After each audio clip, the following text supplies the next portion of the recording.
It's the story that fans love to hate, but since I'm not a huge stickler for the mythos of either one, I think it's great.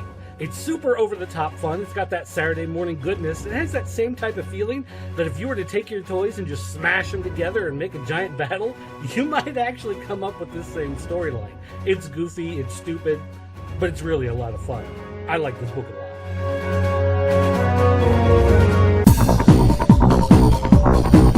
A little sad to see it go, because initially this series held a lot of promise, but over the series it's lost a lot of its mojo. It really kind of languished for a while, not really knowing what it was there to do, and in the end we see some major changes happening to characters in the Marvel Universe, not necessarily the ones that are the key of the Squadron, but we do see some changes to some key characters within the Marvel Universe. So if you are a fan of the classic Defenders and you want to see what happened to some of the characters like Jim Hammond or Namor, this is a good series for you to get. But if you're a guy who thought, hey, wouldn't it be great if Marvel had their own Justice League analogs and what fun they could have with that, then read the first trade and just ignore the rest of the series. For this particular issue, though, it's okay, just nothing special.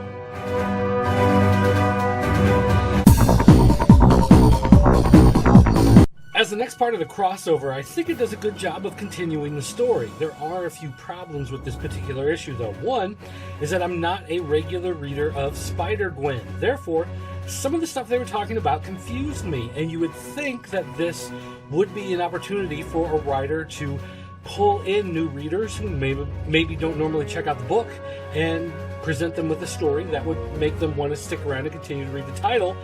The other thing is, I'm not a huge fan of the artwork in this book. I guess it conveys the message it needs to, but overall, it just looks too loose and sketchy. It doesn't really look like final presentable artwork the way most of the Marvel and DC mainline books are. So, while I think that as a reader of Spider-Man, this is fine as a follow-up to continue that crossover story, but it really doesn't do anything to entice me to continue to read Spider-Gwen after the story is over.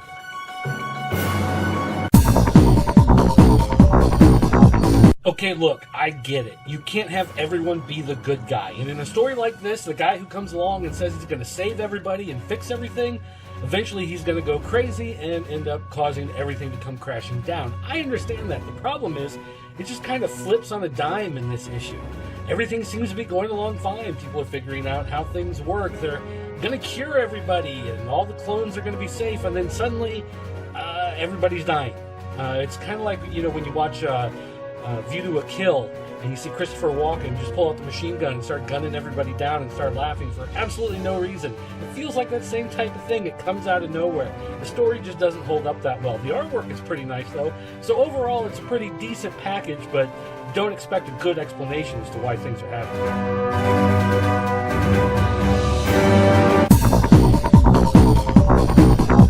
While there's no new great ground being broken in this series, and I don't think this is the type of thing that's going to make people who hate professional wrestling suddenly think they're going to be interested by it and get into it, I did find this issue to be very interesting because it does flesh out some of the stuff that was happening behind the scenes with some of the big storylines that WWE was doing. And of course, this one is about Seth Rollins winning the championship at WrestleMania.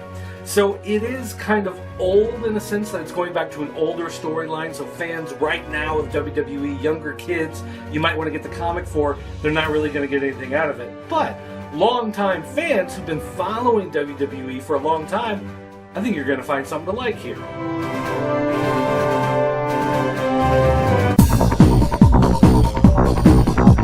Now, I admit that I love parallel universes and the multiverse, so this is the type of story that I love to read, and while I do wish it would push along a little bit faster, I understand that there are a lot of new readers out there to DC Comics. Maybe a bunch of them jumped on with the New 52, a bunch have jumped on with Rebirth, but they probably didn't read everything that had to do with all the different parallel universes, so this is a good primer for a lot of them. Lets them know what's going on, how it's laid out, what some of these different worlds are, and to that end, this issue is a huge success. Now again, I do wish it had jumped to the story a lot faster and we were further along with what was happening in the storyline, but I understand, you gotta lay some ground rules so people know what's going on. So overall, I really do enjoy this book.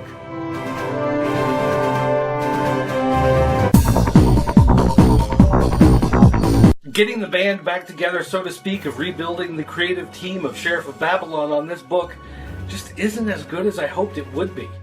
I don't buy Batman so I can get 5 pages of Batman and Catwoman having pillow talk on a rooftop after they've had sex all night. That's not what I call a compelling comic. That's what I would call a show on the CW, which I don't watch. Now, I must say the artwork on this is really good. Mitch Gerads does a great job, and he makes some very interesting choices in doing his flashback scenes. But unfortunately, it's all wasted on a story that really doesn't matter. I don't buy into the Catwoman-Batman relationship the way it's built in this story. And quite frankly, it's just a boring issue that has no real payoff and just doesn't make you want to keep reading the series. Luckily, this two-parter is over, and we go into a real story next month. But for now, it's really disappointing.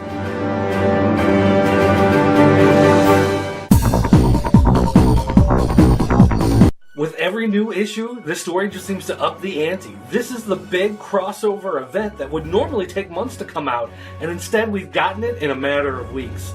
This is just a fun, fantastic, over-the-top story. It may have sold itself originally as Justice League vs. Suicide Squad, but it's grown into so much more. This is actually the epic type of storytelling I wish the regular Justice League book was doing instead of saving for one of these events, because compared to the old Justice League stories that we were getting in the New 52 with a Rebirth, they haven't been as great as this. Even though I'm not a huge fan of Suicide Squad, I'm loving this storyline. Dirk, call me.